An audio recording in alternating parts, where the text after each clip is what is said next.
Bueno, buenas tardes a todos. Vayan poniendo su asistencia en el chat, por favor.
Bueno, pues vamos a comenzar con la sesión número 12 y bueno, nos toca analizar al gobierno de Miguel Alemán Valdés, que por cierto, originario del estado de Veracruz, de Sayula.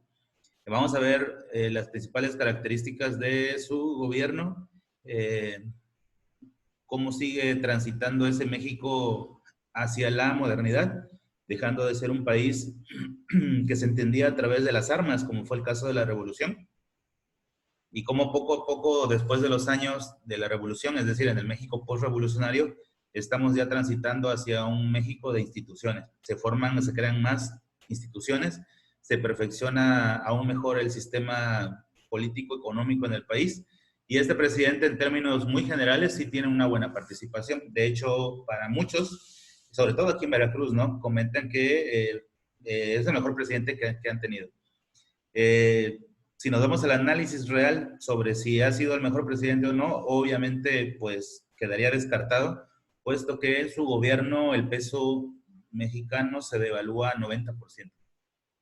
Hagan de cuenta que si ahorita estamos a 25 pesos por dólar, se iría a 50, a 47, 50 pesos por dólar. Si ahorita estamos a 25, si se devaluara 90%, se iría a 47.5. Eso más o menos es lo que le pasó en relación a aquellos pesos a este presidente. Eso nada más hace determinar que evidentemente, pues sí tuvo una buena gestión pública, pero está bastante lejos, lejos, muy lejos de poder ser considerado como de los mejores presidentes que hemos tenido por esta situación. De ahí en fuera es un presidente que se caracterizó por su gran sentido humanista, le apostaba a la negociación y a la diplomacia a nivel internacional. Nuestro país se destacó por eso, le da un enorme impulso al nacionalismo, al desarrollo del arte.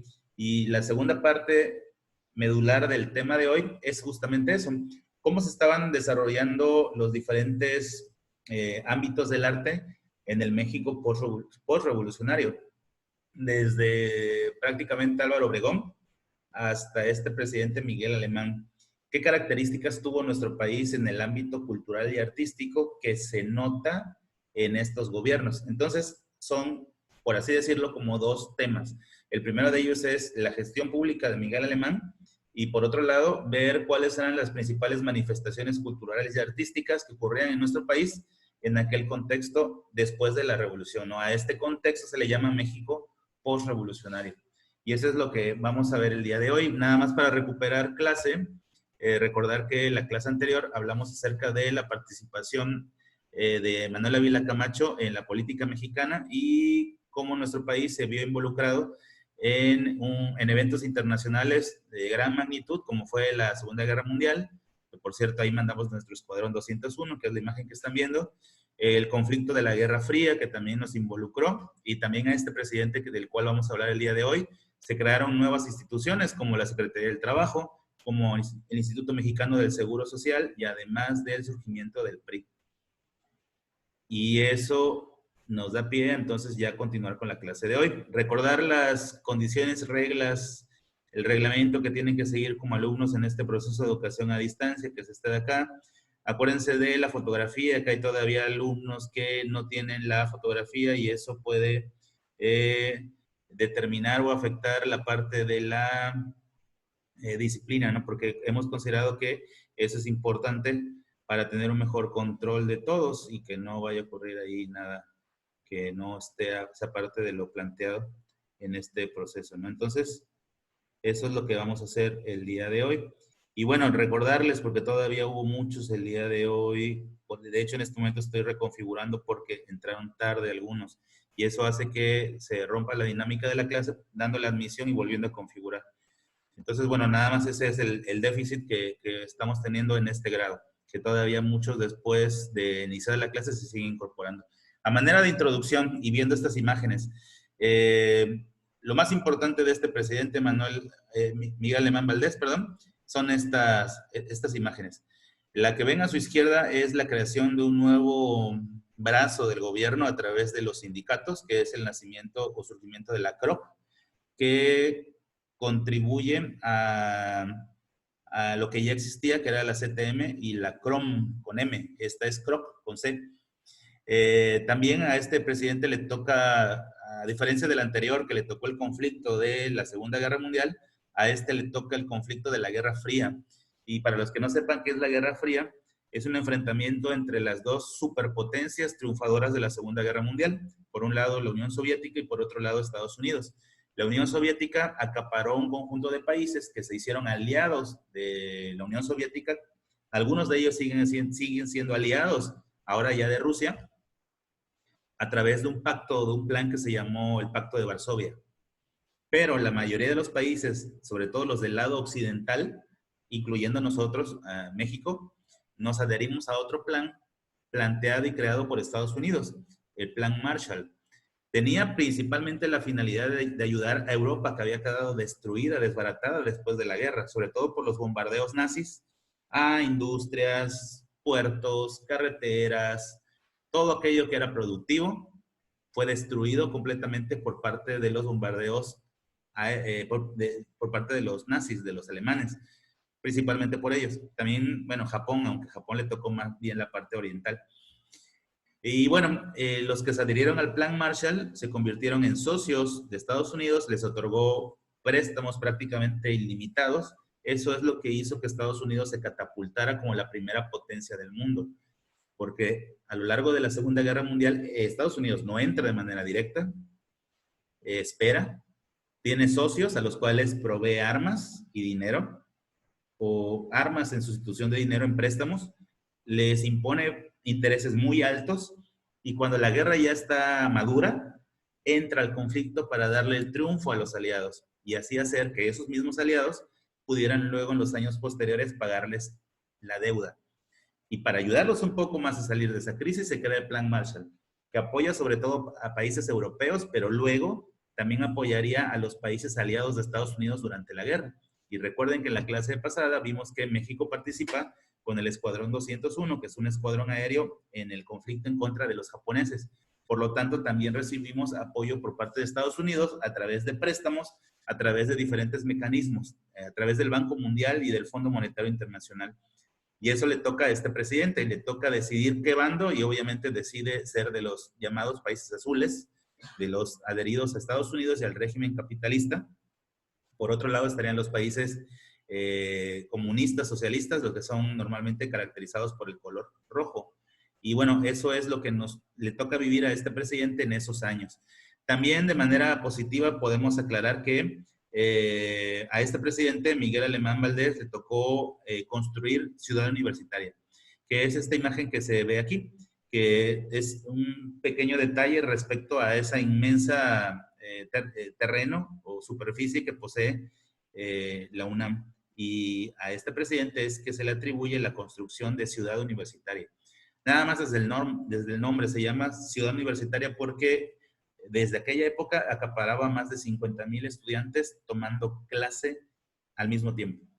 Hoy en día obviamente son muchos más y bueno, está tan grande Ciudad Universitaria que de hecho hemos tenido en varias ocasiones recorridos allá por parte del colegio, que obviamente bueno, ahora debido a la contingencia pues prácticamente lo veo improbable, de hecho creo que estaba programado uno.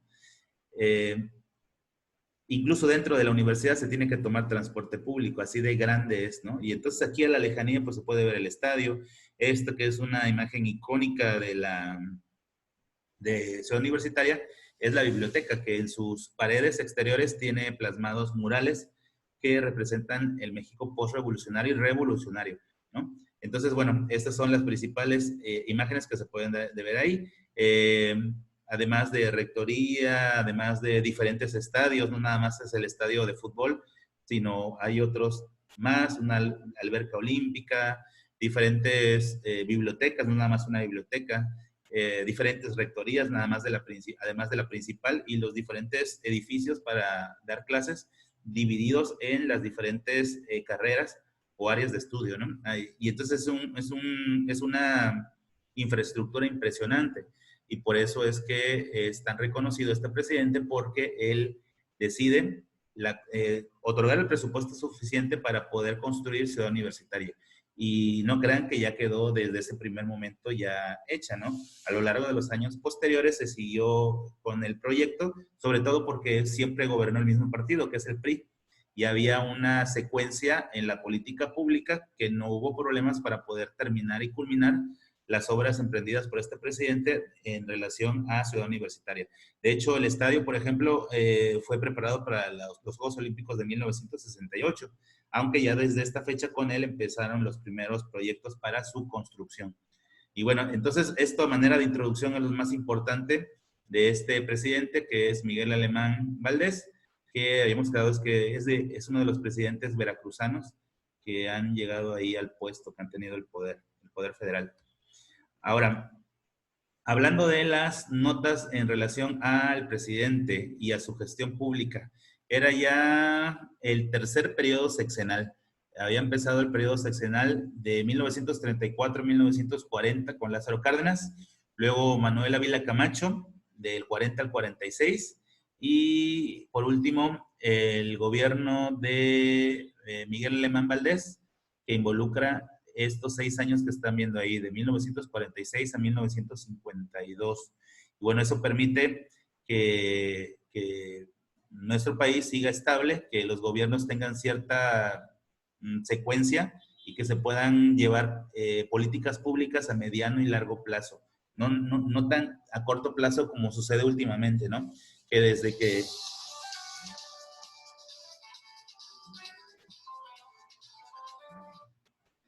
que gobierna el PAN para acá, se han estado interrumpiendo constantemente algunos proyectos que se tenían a largo plazo, incluyendo, por ejemplo, los que ya había hecho Enrique Peña Nieto y que con esta nueva administración se vieron interrumpidos por tener una idea diferente.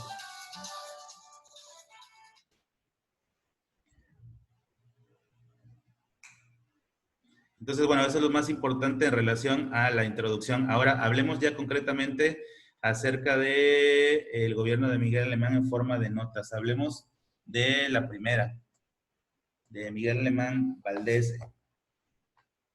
Ya deben de tener ahí la fecha, la temporalidad y que es de origen veracruzano, concretamente de Sayula.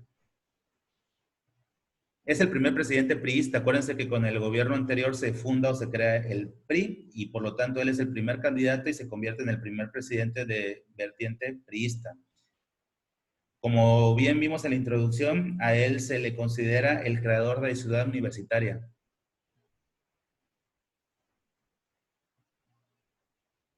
Previo a llegar a ser presidente, también fue gobernador del estado de Veracruz, por cierto, que luego renuncia a la gubernatura para irse de secretario de gobernación con Manuel Ávila Camacho. Este último dato, salvo los de Olimpiadas, pues no es tan trascendente para la materia en general.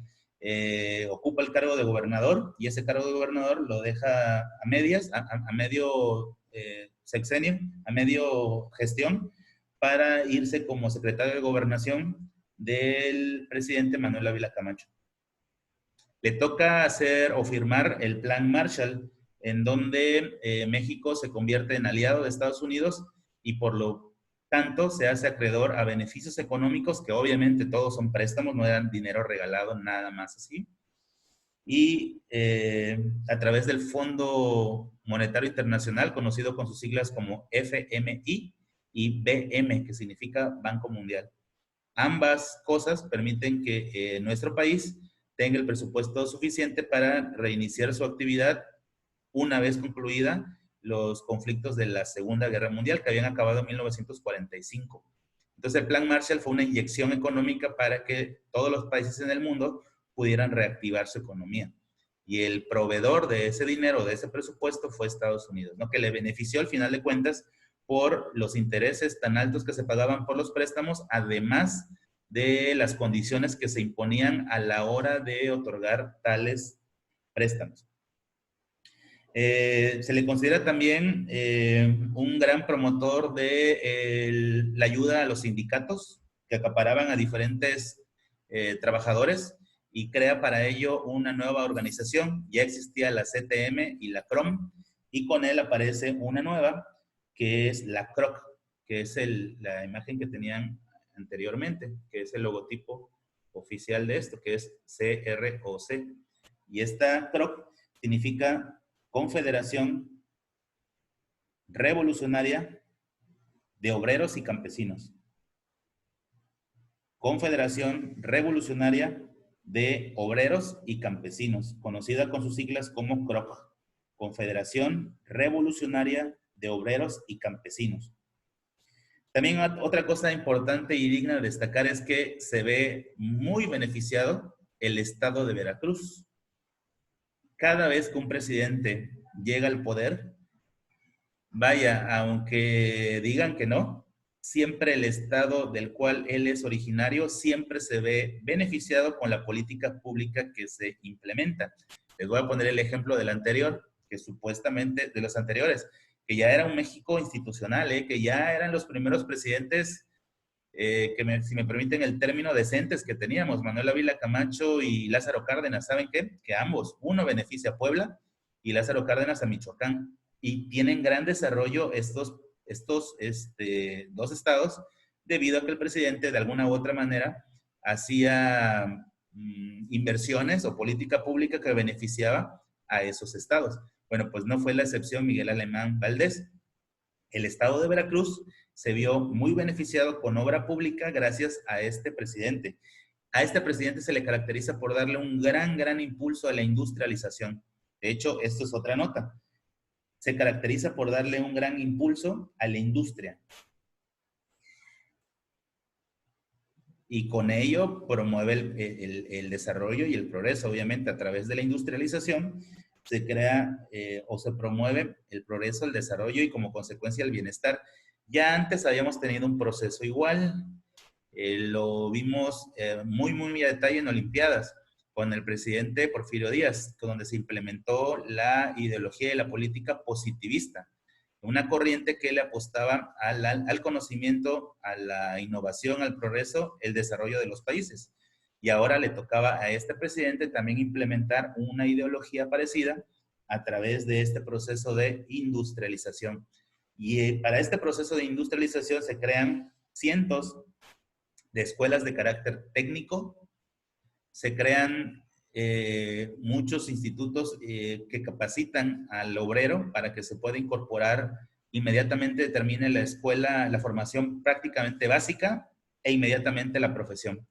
Se crean las secundarias y los bachilleratos tecnológicos con la finalidad de que los alumnos se puedan incorporar pasando por alto la parte profesional o la carrera, ¿no? Porque era una enorme necesidad que hubiera obreros que se incorporaran ahora a la nueva industria. Y ya había puesto la base un presidente anterior, que era Lázaro Cárdenas. Nacionalizó la industria eléctrica, ferrocarrilera, la petrolera. Ahora faltaba darle un gran impulso a la industria. A ver, ¿por qué no lo hizo el presidente anterior? No olvidar que nuestro país estuvo involucrado en la Segunda Guerra Mundial. No olvidar que durante 2 o 3 años fuimos acosados y fueron hundidos 6 barcos mexicanos por parte de los países del eje, en donde se implementaron medidas de seguridad muy importantes, incluyendo el servicio social, que es obligatorio a partir de esa fecha y que, bueno, a ustedes les toca en próximas fechas poderlo ejecutar. Entonces, el país estaba en esa política de unidad nacional. ¿Se acuerdan que así se llamó? Política de unidad nacional, y la del anterior era política de nacionalización. y por lo tanto nuestro país no tuvo el tiempo suficiente para poder enfocarse en la industrialización. Y ya con este presidente sí hay toda una apuesta a que nuestro país se tecnifique, a que se lleve a través de la industria hacia el progreso. Y la consecuencia del progreso sería el bienestar social, es decir, con dinero se puede inyectar presupuesto al sector salud, educativo, infraestructura, seguridad y todos los beneficios que te da el crecimiento económico y que se manifiesta a través del bienestar social, ¿no? Cuando hay un macro crecimiento económico, pero no se nota en el bienestar, entonces es un crecimiento falso. Entonces, una de las cosas para complementar esta idea es que este presidente necesitaba que el país creciera a un ritmo determinado y que la consecuencia se viera en la calle, que hubiera un mejor estatus social, que acabaran pues con la pobreza que prevalecía desde la época revolucionaria. Y todo pintaba muy bien hasta aquí, a excepción que hubo una enorme devaluación del peso. O, si ustedes quieren verlo así, un crecimiento desmedido del dólar debido a los beneficios por el Plan Marshall y los préstamos económicos que había hecho al resto del mundo. Ya Estados Unidos había aprendido bien la lección de la devaluación de 1929 y sabía manejar la economía de una mejor forma. Por lo tanto, en los años posteriores a la guerra, en la posguerra, se benefició económicamente como no tienen idea. Y eso hizo que el dólar se despegara en relación al peso. Y eso provocó el 90% de la caída de valor del peso en relación al dólar. Y el peso mexicano que estaba a 4 pesos y centavos por dólar, se fue a 8.65 pesos por dólar. Eso es nota. Primero, devaluación del 90%, hizo que el peso, el tipo de cambio fuera 8 pesos con 65 centavos por dólar. Y bueno, eso significó un freno a este crecimiento que había tenido el presidente Miguel Alemán Valdés. En defensa de Miguel Alemán, poco hubiera podido hacer nuestro país para frenar o detener el tipo de cambio con el dólar. Y no es tanto que se cayera el peso mexicano, que se devaluara nuestra moneda o que no tuviera sustento en las reservas internacionales. De hecho, estábamos teniendo enormes reservas internacionales en petróleo por la nacionalización. Entonces, ¿cuál fue el problema? Pues el problema fue que Estados Unidos creció a ritmos muy acelerados y eso hizo que nuestro principal socio comercial tuviera una moneda casi 9 pesos más fuerte que la nuestra. ¿Qué perjuicios trae? Pues muchos, porque en el comercio internacional a nosotros nos cuesta mucho dinero comprar productos de ellos y a ellos les resulta muy barato comprar productos nuestros. Por eso aquí hay muchos críticos modernos que piensan que es un error tener como principal socio comercial a Estados Unidos. Deberíamos de apuntar a los países de América Latina, en donde nuestra moneda es más fuerte en relación a ellos. Por lo tanto, el comercio internacional nos beneficiaría, porque un producto, por ejemplo, de una moneda más devaluada que la nuestra, en pesos mexicanos saldría muy barato. En cambio, esta relación con Estados Unidos, tal como prevalece hoy en día y que ya desde este gobierno de Miguel Alemán prevalecía, hace que haya una diferenciación entre lo que se importa y lo que se exporta, siempre a beneficio de ellos. Y eso fue lo que pasó. Sin justificar al gobierno de Miguel Alemán, resulta que el dólar norteamericano creció debido a la opulencia que tuvo este país y no tanto por la caída real de nuestra economía. Y bueno, eso es lo que caracteriza al gobierno de Miguel Alemán. El segundo subtema es en relación a las expresiones culturales de la época. ¿Cuáles son las principales expresiones culturales de la época? Son diversas, pero nos vamos a enfocar a estas 5 que están aquí. Me gustaría que tomaran como si fuera cuadro sinóptico y vamos a hablar acerca de cultura, literatura, pintura, música, cine y radio. Tal vez 30 segundos para que puedan armar el organizador. Y mientras les voy a dar oportunidad a... Hay un alumno que alzó la mano, Briseño, creo.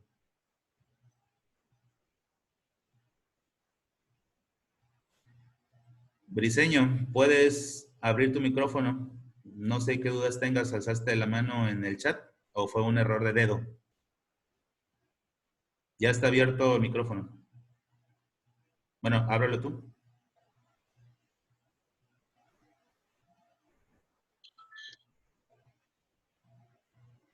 Vero, Millán.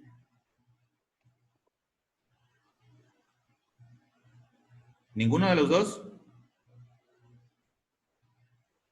Profe, solo era para decirle lo de Ingrid y ya. Pero eso ya pasó hace mucho tiempo. Ah, ¿de dar la admisión? Sí. Ok. ¿Y Briseño? Briseño, ¿no estás por ahí?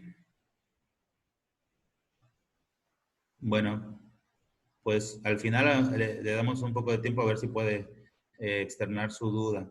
Me voy a ir entonces a la explicación de las expresiones culturales de la época, comenzando con la cultura. Se trataba en aquella época de generar una especie de nacionalismo que no teníamos, una identidad nacional, algo que nos identificara. Si bien ya en décadas anteriores el presidente Santa Anna había creado el himno nacional que nos da identidad y los emblemas nacionales como el escudo, la bandera, necesitamos también tener un arraigo cultural en donde todos nos identificáramos. Y ahí aparece la figura de José Vasconcelos, ahí como nota, que crea el término de raza cósmica, argumentando que nuestro país era justamente una raza cósmica, o también llamada la quinta raza. Para los que tienen idea de lo que estoy diciendo, hay 4 razas en el mundo. La raza negroide original en el centro de África, los mongoloides asiáticos, los caucasoides europeos y los australoides de Oceanía. Y él crea el término de la quinta raza o de la raza cósmica para argumentar que esa mezcla que el pueblo mexicano tiene, fruto del indígena asiático cuando cruzaron el estrecho de Bering, más el aporte de la raza caucásica europea que llegó a nuestro país en la época de la conquista, más el aporte de la raza negra traída desde África para trabajar durante la época colonial, nos daba esa identidad de raza cósmica. Es decir, la mezcla de las 4 anteriores hace que el mexicano tenga un poco de cada una y lo mejor de cada una. Se trataba de convencer a la gente que el mexicano era apto, que el mexicano podía, que éramos una raza no inferior. Incluso se promovió la idea de que éramos una raza superior a través del concepto de la raza cósmica creada por José Vasconcelos en este México postrevolucionario. Lo que estoy diciendo de expresiones culturales de la época me refiero al México postrevolucionario, no exclusivamente durante el gobierno del presidente Miguel Alemán. Entonces, eso en cuanto a la cultura, sobre todo el mote de la raza superior, raza cósmica o la quinta raza por parte de José Vasconcelos, con la finalidad de crear identidad y nacionalismo. Es parte también de la nota de cultura. Todo esto de creer que somos una raza superior, una raza cósmica, era con la intención de crear un nacionalismo, una identidad propia. De ahí nos pasamos al segundo rubro muy importante, que en este caso es la literatura. Ahí tenemos muchas expresiones importantes respecto a la literatura. Obras, obviamente, que versan o tratan sobre los pasajes de la Revolución. Y muchos de ustedes a lo mejor han leído estas obras. En la Olimpiada de Historia mencionaron Peregrina, la siguiente novela que caracteriza el momento. Los de abajo de Mariano Azuela, en relación al pueblo, a los campesinos, a los pobres, los que siempre pagan, los que siempre sufren, los que siempre mueren. Primera obra literaria importante en este México postrevolucionario se llama Los de Abajo, de Mariano Azuela. Azuela con Z.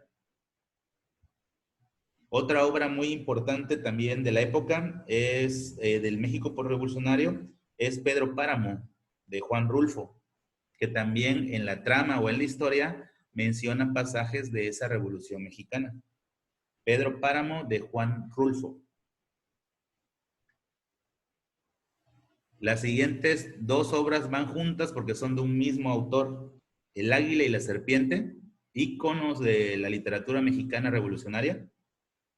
El Águila y la Serpiente y La Sombra del Caudillo.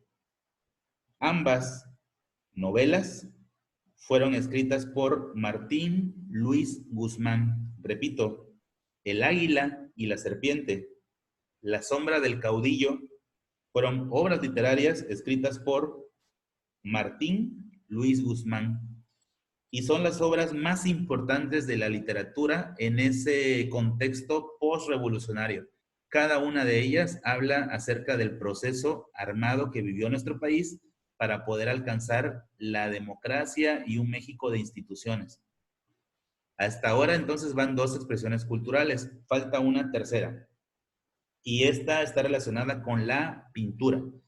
Y esta pintura tiene su máxima expresión en el muralismo. El muralismo es un tipo de arte en donde se retratan pasajes históricos de un país en edificios públicos o en lugares públicos con la finalidad, donde hay mucho tránsito de gente, con la finalidad de que la gente constantemente esté viendo la obra. Se hacen en pasajes, en túneles, se hacen en edificios públicos, como el que vimos acá en la parte esta de la biblioteca de la UNAM. Voy a regresar a esta imagen. Este es un mural porque es un pasaje de nuestra historia plasmado en una pared al exterior, en donde hay mucho tránsito de gente para que vayamos creando una identidad y un tipo de nacionalismo. Además, el muralismo estuvo diseñado también para que esa historia estuviera al alcance de las personas que incluso eran analfabetas o que nunca habían conocido ese pasaje de la historia.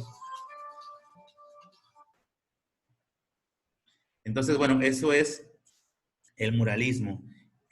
¿Cuáles son los principales exponentes del muralismo? Hablando de la pintura mexicana en ese México post-revolucionario. Bueno, hay muchos exponentes, sin embargo, destacan tres. El primero de ellos es Diego Rivera, que de hecho la foto que están viendo aquí, la voy a ampliar. Esta vez la foto, perdón, el cuadro más clonado de la cultura mexicana es Desnudo con Alcatraces, obra de Diego Rivera.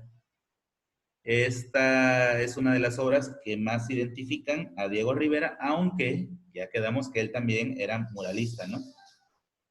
Y bueno, eso es lo más importante de este autor.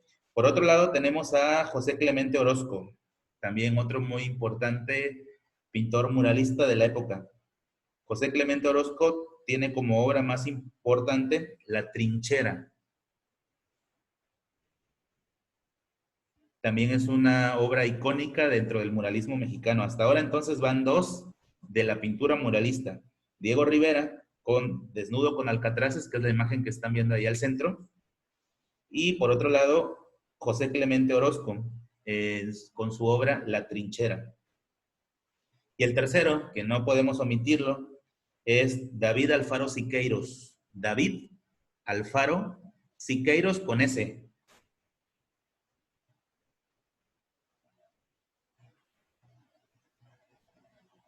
Que también se caracteriza por una obra relacionada con la revolución.